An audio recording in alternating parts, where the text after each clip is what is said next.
happening on Wall Street. Economic indicators. Who knows where this is going to end up? To understand the economy, you have to understand human nature. This podcast is powered by Acast. How you doing there? It's David. It's podcast time. Again, it's been a funny old week. Mr. Davis, how are you? I'm good. It has been a funny old week. Did you see? I know. Did you see that our old place of employment has been sold? Our alma mater. News Talk. Do you remember that place? Yes, I do. You know, the maddest thing is I was the first, God bless them, voice ever heard on News Talk. Oh, yeah. Yes. The breakfast show. Yeah. I don't know, 2002, 3, I can't remember Do you what it was. remember it well, actually? I remember the red light going on. So, like, radio is really easy to do. Any broadcaster who says it's hard, it's not. It's a total laugh, right? Jesus, okay. No, but it was great fun. Like, Yeah. The red light comes on, you do the mic in front of you, the red light comes on, and it's just this Boom, moment away of you go. boom. Yeah. However, I do remember the red light coming on, first day of News Talk, and there was a lot of hype, you know, and a lot of hype. And you're the breakfast presenter, and you're kind of never had that sort of nervousness on TV before radio. Right. And the red light came on, and it was, we are on air. My voice went right up into my throat. It was really weird. Really? It was just that first I'd minute. love to get the audio of that. It was. I'm not sure if it's available anywhere. No, but it was just that first minute. You just thought, "Shit, this is it." Because again, you know, a new radio station launch is a big deal, Yeah. and because it was talk Were you radio. scripted? How much were you That scripted? was the interesting thing. You actually said that, John. I thought it would be easier to freelance it, Right. but in actual fact, it's never easier. Apart from the podcast, where we can just sit and have a chat. But if you're on live broadcast, you need your script. You need to know where you're going. But it was It's a roadmap more than it's a roadmap, you know. But script. I mean, presenting radio is such a hoot. It's great. It's the. I mean, and you were doing the sound, Yeah. which is you know, it's kind of mad that John and I. You see this podcast we're talking about? we were actually doing this at News Talk years ago. And we were the brain drain from News Talk. Oh yes, we were the brain drain, exactly. But actually, speaking of News Talk, I remember my worst radio moment, John. Kind of funniest as well, though. Right, go on. So News Talk was very, very young and trying to take on RTE, which was the big beast, right? So if we got a big interview, somebody really big, it was a major, major bragging point. And it was during the Iraq War. So think about this. The Iraq War, obviously the biggest person in the world is Donald Rumsfeld in the States. But the second or third biggest person in the world is the Foreign Secretary of the United Kingdom. Yeah. Because the Brits under Blair had gone in with them. Yeah. And after about 4 weeks of toing and froing, the Foreign Secretary of the United Kingdom, Robin Cook, said, yes, we will do this interview. Yeah. He said, well, He was a strange looking man, wasn't he? strange looking man, little leprechaun looking fella. Yeah. He ended up falling off. He actually fell off a mountain and died. What? That's happened. He slipped off a mountain and he died. But that's a different story. Jeez, I never knew that. Yeah, and he was also riding the secretary. Do you not remember all that stuff came on? And people were amazed, like, how come he got the secretary? Anyway, that's That's a little bit like John Major. with the underpants over him. Yeah, and you... Do you remember the underpants over his thing? Edwina Curry? Yeah, it's occurred. Listen, it's all going on. It's all going on. But, so we landed the interview before Morning Ireland, which is always the big thing. Oh, yeah. With this That's fella, always, Robin Cook. And I'm the presenter. And I'm like, yeah, that's cool. Slightly nonchalant, but actually thinking, shit, I better actually get this right. Yeah. This whole interview, because it's a big deal. It was 7:45 in the morning, right? And you know what happens in radio? You're passing from one guest to another, right? Because you've done all the production. Yeah.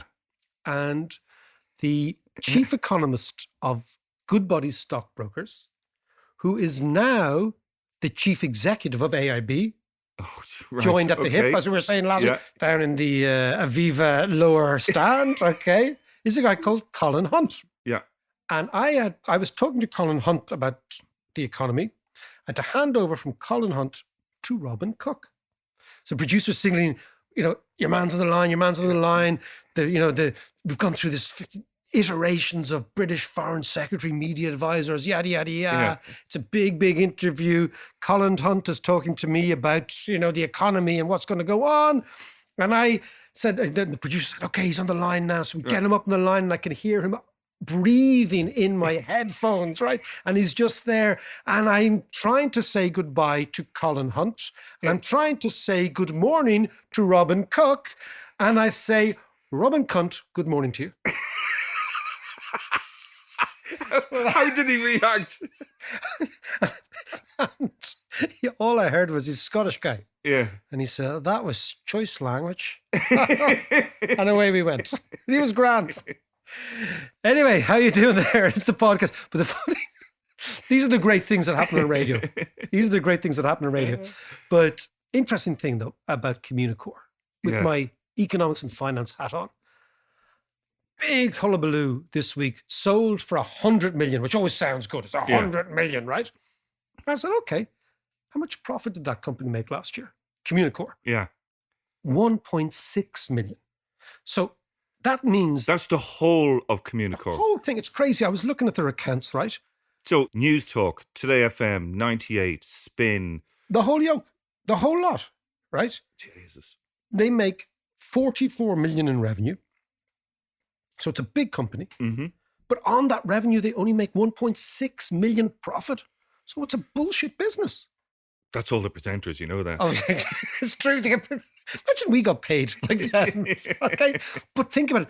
And you're trying to tell me, you're trying to spin to the Irish public that somebody bought this for 100 million, which means a radio station, a really old German radio station with loads of radio assets, bought a business for 62 times earnings.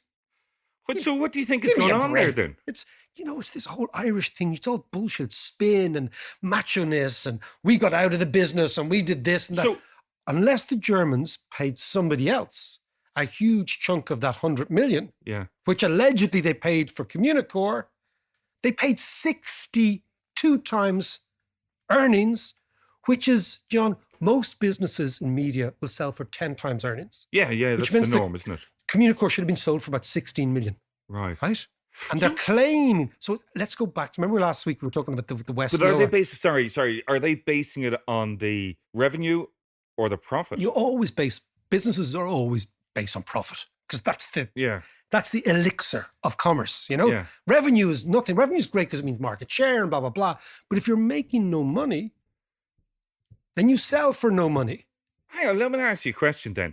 You know, all these, the dot-com bubble back in its day, and then now all of the no, tech that's a companies. fair point. So, you know the way you say, like, for example, Uber is valued at blah, blah, blah, or Apple, right? Or whatever Apple makes profit, right? Uber or Tesla or whatever, right? Yeah. Radio is an old-fashioned business. You know, buying a radio asset, you're not buying the future, you're buying the past. Yeah. So, but I come back to the whole Irish nonsense in business circles. 100 million, it's like a macho figure. Yeah. There's 100 bar. 100 bar. There's no way in the world these Germans paid 100 million. Certainly on a basic idea, John. Right. Of finance. This makes no sense. And what it strikes me is the same idea as we talked about in the West Lower last week. You know, Jim talking to Tony, talking to Mick. Good man. Don't forget Barry. Barry from Irish Permo. Never forget Barry. And Tarquin. Tarquin's in there. Anyway, that's my... Tarquin had probably brokered that deal anyway. Of course, Tarquin brokered the deal. So apart from that, what else has been rocking your world? Actually, do you remember last week we were talking to Claudia Sam? I do, yeah. Yeah, and the Fed economist. Former Fed economist, yeah. And she was talking about inflation. One of our guys, Brian Grebe, On Patreon in San Francisco, he sent me a picture of a badge. They call them buttons over there. Yeah, a button. But this was a button with "win" on it. Win. Meaning what? Meaning whip inflation now. No way. And in they the were 70s. in the 70s. And they were all given them, seemingly. And they were all walking around with these anti-inflation badges. I love that. Like in school in the 70s. Yeah. That's so good. That is so good. Actually, speaking of these things, before we talk about inflation, things you were given in the 70s, when Shan was in primary school in Belfast for the Queen's Jubilee. Oh, yeah. All the schools were given Queen mugs with the picture of the Queen on them, right? Oh, really? And if we ever have any Republicans in this house People we know would be really nasty. Does she still have it? Yeah, we have it upstairs. She was given it in 1977 when she was like 10 or whatever, even Fantastic. younger than that, right? They all got the Queen mum. And when she brought it down, I love it. So if we got people in the house who ever come, I know they're quite nationalist. Yeah. I was giving cups of tea in the Queen mum. Anyway, we want to talk about inflation. Do you know what we're going to do? We'll talk about inflation now. We'll talk also about a cousin of the inflation worry is the debt worry, the deficit worry. Sure, yeah. But later on, we have a conversation with an amazing economist called Noah Smith, probably one of the most interesting economists on Twitter at the moment about the housing market. And he's really good about it. And there's some great ideas. He's got some great ideas. So we'll talk about that. So inflation, John, last Thursday, bond market sold off. The financial market said, they kind of woke up to the fact that having spent the last year saying inflation's not a problem, blah, blah, blah, they realized inflation's going to come through, or some inflation. So you get a significant sell-off in bonds, meaning that the rate of interest that the American government will have to pay in the future on debt they raise now is going to be higher. Why is that a reflection of inflation? Because if inflation is higher in the future, and interest rates do not adjust upwards, it means that people who invest now, but who get paid in 30 years' time, will find their investment debased by inflation. So consequently, interest rates have to rise to adjust to that. So that's what that's to entice them into buying. To entice them to buy it, to say, look, you're worried about inflation, but we will keep the rate of interest above the rate of inflation, so you get what's called a real rate of return. You get a real rate of return. So the question then is, what's the problem? My own view has been very sanguine on this, John, for a long time, which is the following. We need inflation. Inflation running at 2%, 2.5%, 3%. This is a sign of success, not failure. That was always about the norm, wasn't it? About 2-3%. And then since 2008, it has become a deflationary world. And therefore, having inflation rates at 2 or 3% are regarded as kind of hysterically dangerous. And what's also happened is that the Federal Reserve has reduced interest rates to zero. Yeah. So if inflation is at 2, 2.5%, 3% and interest rates are zero, it means you're getting a negative 2.5% return on money. So it means that actually the rate of interest has to adjust upwards. Okay, can I just answer your question then? Because we've been talking about helicopter money.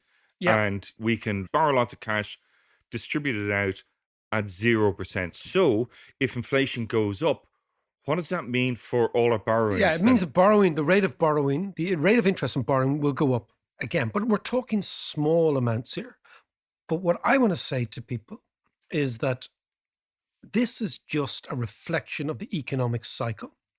When the economic cycle turns up, driven largely by huge government spending, in the United States, for example, it's normal to think that inflation will go up because what happens is inflation is a function of something called the output gap in economics.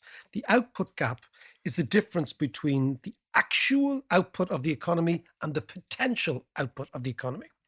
And what has happened in the pandemic, of course, is the potential output of the economy stays the same, but the actual output collapses because we've closed down the thing. Right? Right. So therefore, the output gap between where we are now and where we could potentially go is huge, right? So if the rate of inflation ticks upwards, it's a sign of success, not failure. It's a sign that the actual output of the economy is moving towards the potential output, which is what you want, right? But it can't move too fast, though. It can't move too fast and it can't move beyond it, right? And of course, where you see this is in the labor market. So the rate of unemployment will continue to come down. It's called the Phillips curve in economics, which is this inverse relationship between inflation and unemployment. So, for example, you can have very low levels of unemployment, but quite high levels of inflation, because obviously as unemployment falls, the amount of people looking for work is falling, therefore wages rise because there's less people. Yeah. And vice versa, right? Yeah. So there is a sort of a hissy fit going on at the moment, and it's important to create the distinction between the actual economy and the financial market economy. So the actual economy, if the rate of inflation rises, that is a good thing. Yeah. That's a sign that we're going in the right direction, that we're closing the output gap, that unemployment is falling and the economy is moving into an expansionary mode. Yeah. However, and this is the thing, the financial markets are freaking out. Why? Because the financial markets became very effervescent in the last couple of years because interest rates went to zero. So all these speculative assets from Bitcoin and Tesla and all these things went through the roof based on 0% interest. When the rate of interest is at zero, the cost of investing is zero. Okay? So the cost of messing up is zero. And if the rate of interest is to rise after a period of low interest rates, historically low interest rates, lots of the investments that were legitimate when interest rates were zero are rendered illegitimate when interest rates are 3 or 4%, right? So you have this disconnect between the hysterical financial markets, which is getting upset about an uptick in the rate of inflation, and the actual economy, which should welcome it, because it's actually a sign of health and exuberance and expansion. So when there's a bit of inflation, not too much, it's good for the labor market. It's good. It's great. But then for the asset owners, it's bad. Remember I always talk that economics is counterintuitive? Yeah. You've always got to ask yourself, why are interest rates at zero? Their interest rates are at zero because the rate of unemployment is higher than it should be and wages are lower than they should be. So for the asset guy, for the wealthy, this is the difference between wealth and income. It's so critical to understand in economics, and yet so few people talk about it. Wealth is asset prices, houses, stocks, whatever, right? Income is wages. If you depend on wages for your income, right, you want a wee bit of inflation. Not lots, but enough. So your wages are rising. Prices are rising too, but there's a certain effervescence. And also the reason is usually the guy who's dependent on income from wages has some debt like mortgage debt. Yeah. And mortgage debt is made cheaper by inflation. So if you talk to our parents who bought houses in the 1960s, even though at the time they felt the houses were hugely expensive, inflation made that debt disappear, right? Because their wages rose dramatically, but their debts were stable. But does the interest rate on the debt not go up as well? So the interest rate goes down, but you're paying back the principal all the time. So eventually you inflate away your debt. That's the key. Now, what I'm saying is that after years and years and years of almost zero rate of inflation, we should be down on bended knee looking for a wee bit of inflation.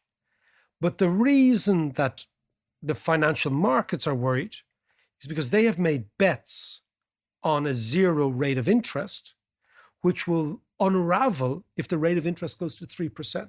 So they're screaming, but the average guy doesn't care.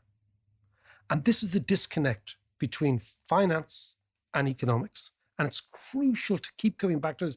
The average guy's barometer for everything. Remember we talked about the house prices last week? His income. Yeah. If your house prices are a ridiculous multiple of income, they're too expensive. Income has to be what I describe as the foundational price of everything.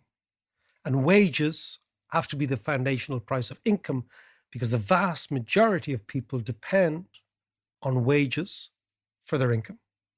Does a little bit of inflation eventually level the playing field?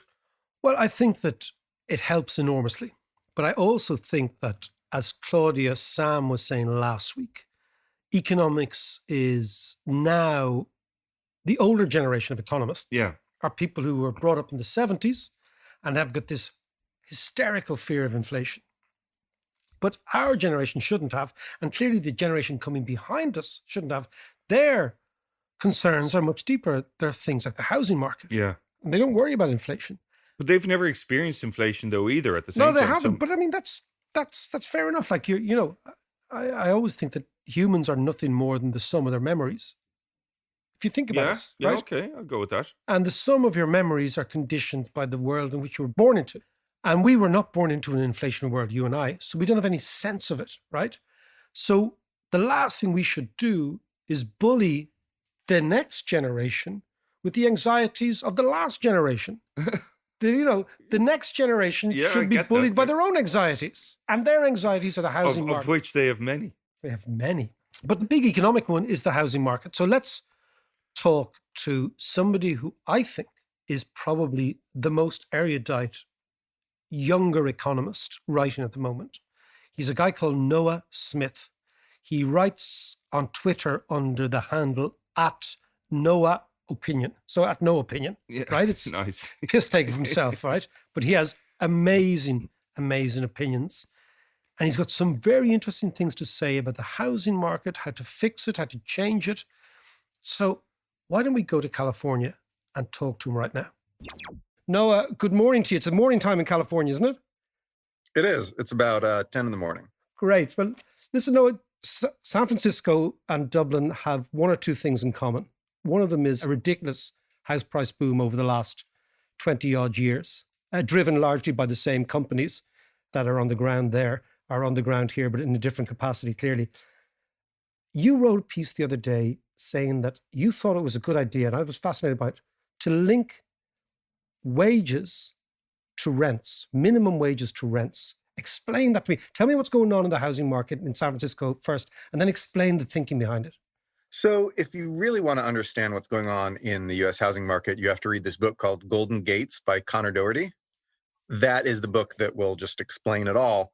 But the brief version is that as America has shifted from manufacturing to knowledge industries, software or finance or what have you, people have just been flooding. These high earning workers have been flooding into the cities, and the people who lived in the cities and were used to the sort of low density American urbanism have resisted this strongly, and have really blocked housing development. And that has really raised the price of housing, because when you have more demand and you have less supply, you get higher prices. And so the problem is that existing incumbent homeowners are incredibly politically powerful. They show up to all the planning meetings. They are very active in local government, and people who, renters are mostly not very powerful. And the people who would like to possibly move into your city have zero power at all because they don't live there yet. That's the big problem. So my idea was basically, if your minimum wage is tied to your local rent, it does two things. The first thing it does is it ensures that minimum wage will be enough for low-income people to be able to afford shelter, which is one of the most basic survival commodities along with food that everyone needs to be able to afford. And B, which is, a very large piece of the expenditures of poor people. And so if you tie minimum wage to rent, you're basically insured. And of course, you could add stuff like food in there. But if you have it depend, at least in large part, on rent, then you ensure that it's enough to be a living wage. And so that's the first part of it. But the second part is that restaurants and some other businesses, they want to keep minimum wage down. And so if in order to keep minimum wage down, they had to keep housing costs down, you'd turn every restaurateur into a lobbyist for more and cheaper housing. So you'd have to implement the policy, so you couldn't just implement rent control. You'd have to actually provide more supply, be that through public housing, market rate housing, or whatever most effectively reduces the cost that people actually pay for housing. So basically you'd get, every McDonald's manager to show up to the planning meetings and shout down the NIMBY owners who are trying to block new development, and it would be good for urban politics in that way. So that's why the idea. Now, I mean, this is one of these fantastically logical ideas. And I think an Irish audience, particularly a Dublin audience, because house prices here have gone way, way out of the reach of the average guy, average everybody. And what you've said there is exactly the problem in Dublin, is that we never had knowledge workers until about 10 years ago. We didn't have anybody want to live here. Most of us actually emigrated. And then suddenly what you have is, it's not even NIMBYism. I think it's called bananaism. It's like build absolutely nothing anywhere near anything. And I hadn't heard that one. Well, That's there you great. go. Yeah, but that's the Bananaism. and the banana. And then you become a banana republic. You become a banana republic, and the bananaistas are actually out there. In actual fact, they're out there even today on a cycle lane. It's a cycle lane has pissed them off in Dublin today, which I was noticing. But it's that general idea that the system is stuck where you have the people who want change have no avenue to voice change, and the people who don't want change have all the power. And any other ideas on housing that you might just throw out to us? Oh, there's lots. One is to do a variant of what Singapore does and promote home ownership among low-income people and make home price appreciation more sustainable by having the government build new houses and sell them very cheaply to low-income people and to first-time home buyers, like young people, whatever. And so this is a version of what Singapore does, similar.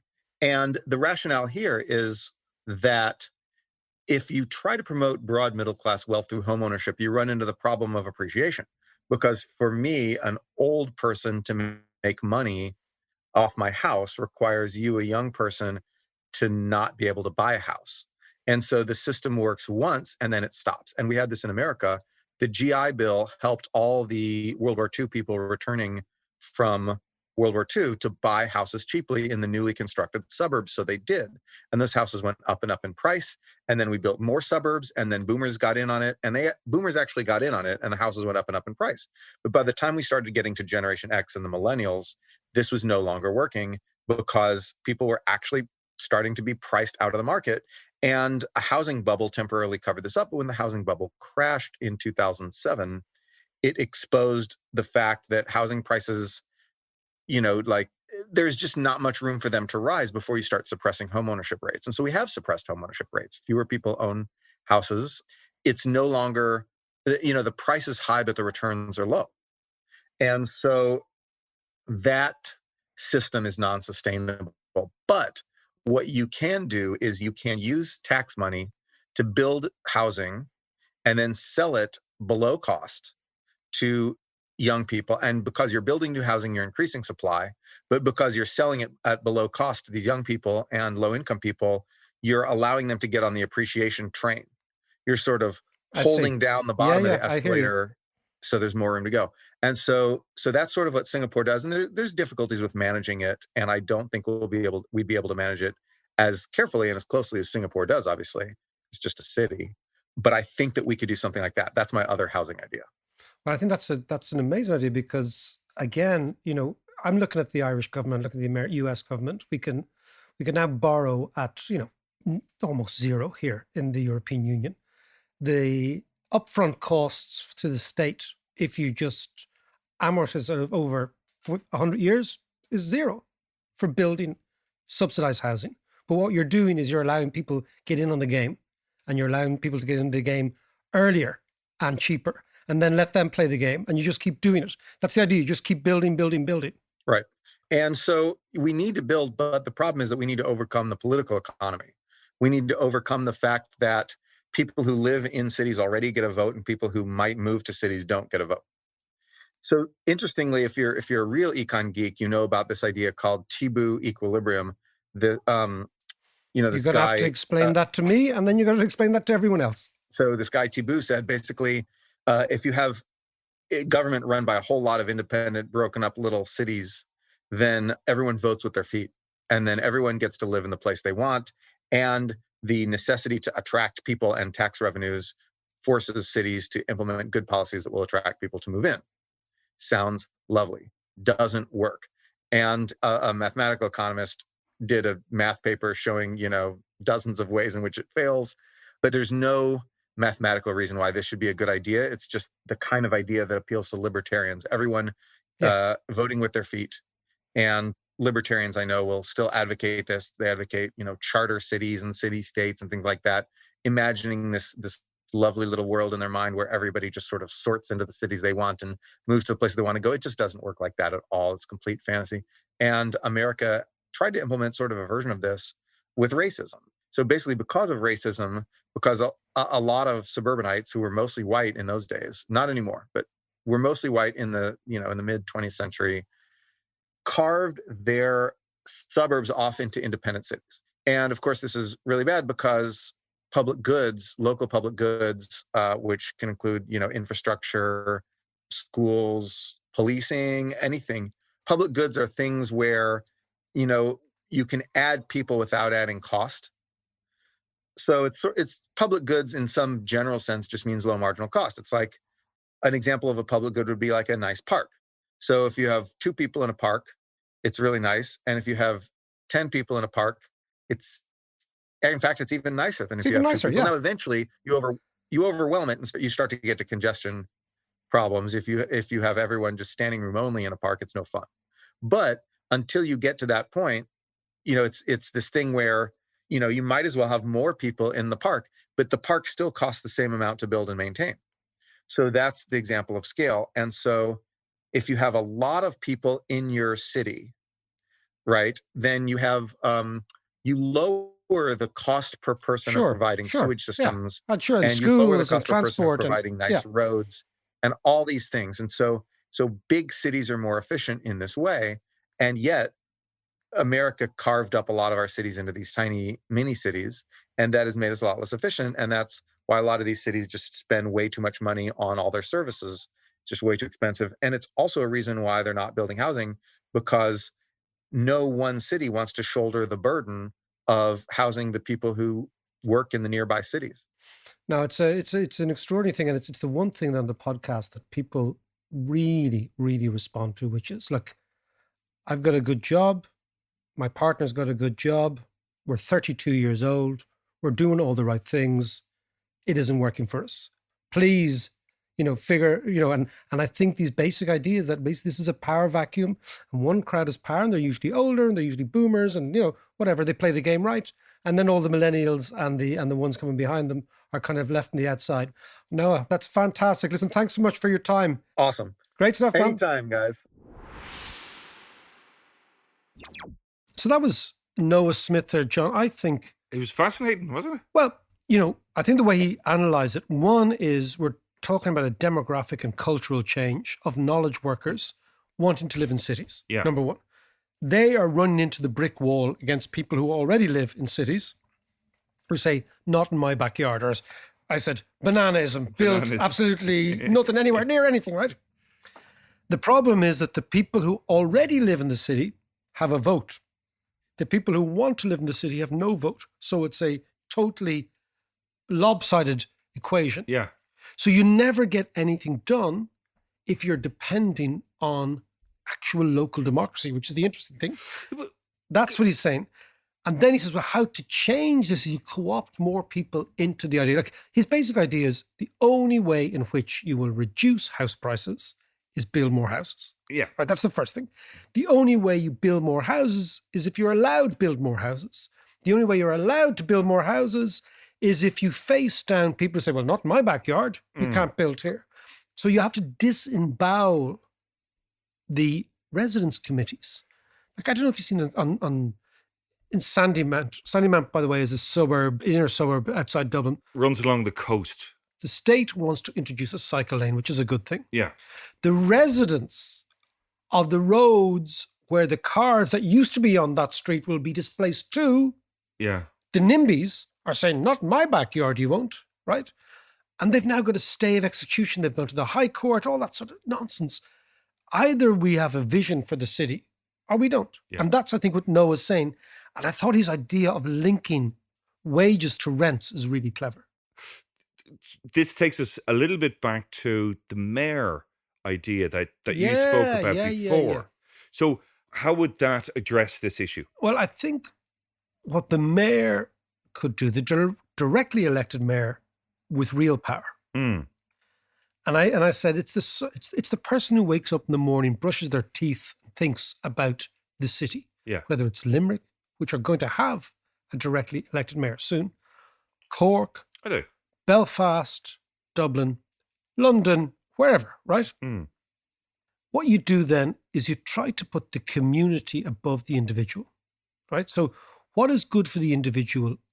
This is what's called the paradox of aggregation in economics. So what is good for the individual is not always good for the community. So when you exercise your democratic right to say no to a housing development, it's good for you.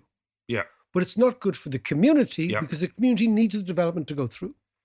And I think what we have done now is we've kind of found ourselves in this strange place where the right of the individual supersedes the potential benefit to the community. So one person can stop something that could be of benefit to 500,000 people. Yeah, yeah. And it seems, and that's what Noah's talking about, it's high time you actually reverted that completely. Now the reason... The whole power dynamics. Yeah, and the reason the mayor of a city could do it is the mayor represents, in Dublin, let's say, because we're from Dublin, 1 million people. Whereas a local politician in Dublin might only get into power on the back of 1,000 votes. And I don't mean 1,000 absolute votes, but the margin of victory could be a few hundred votes. Yeah, yeah. So therefore, every single vote is critical to the local politician. So the whole street that gets pissed off about cars being displaced from the cycle lane or the development to their street, that's enough to maybe determine the career of a local politician. Whereas if you have one major mayor, the sense of community and the interest of the city and the interest of 1 million people supersedes the interest of one street. So where we're in crisis that. We are in a political and democratic crisis. Yeah. Because we cannot fix our cities, not just here, but Galway and Limerick and Cork and all over the world. We cannot fix our cities without a little bit less democracy to preserve democracy. Now, why I have you there again, why not use the time when you're locked up to learn economics? Join me on Patreon. Patreon.com/David McWilliams. Let's learn economics together. We have the economics course. Macroeconomics has never been as essential to understand. We have the Ask Mac tutorials every other week. We have Q&A. We've got the reading list. And more importantly, you become part of the community. If you have a question, if you have something that's going on you want to ask me, join me on Patreon.